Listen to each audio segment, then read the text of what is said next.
और इस पूरी सिचुएशन पर शायकीन क्रिकेट बहुत ज़्यादा अफसुर्दा हैं। आपको दिखाते हैं कि वो क्या कह रहे हैं।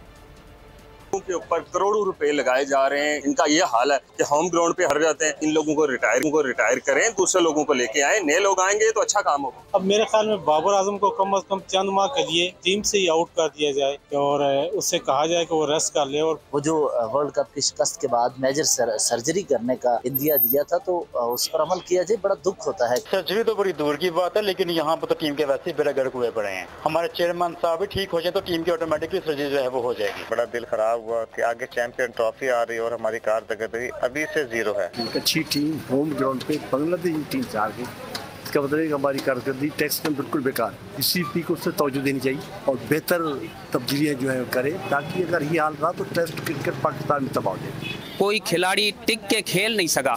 जो भी खिलाड़ी हैं, बाबर आजम हो गया, शान मसूद हो गया, जितने भी हो गए वो कारकर्दगी अच्छी दिखाई नहीं है। ये समझ नहीं आ रही, पता नहीं क्या हो गया इन पाकिस्तानी खिलाड़ियों को।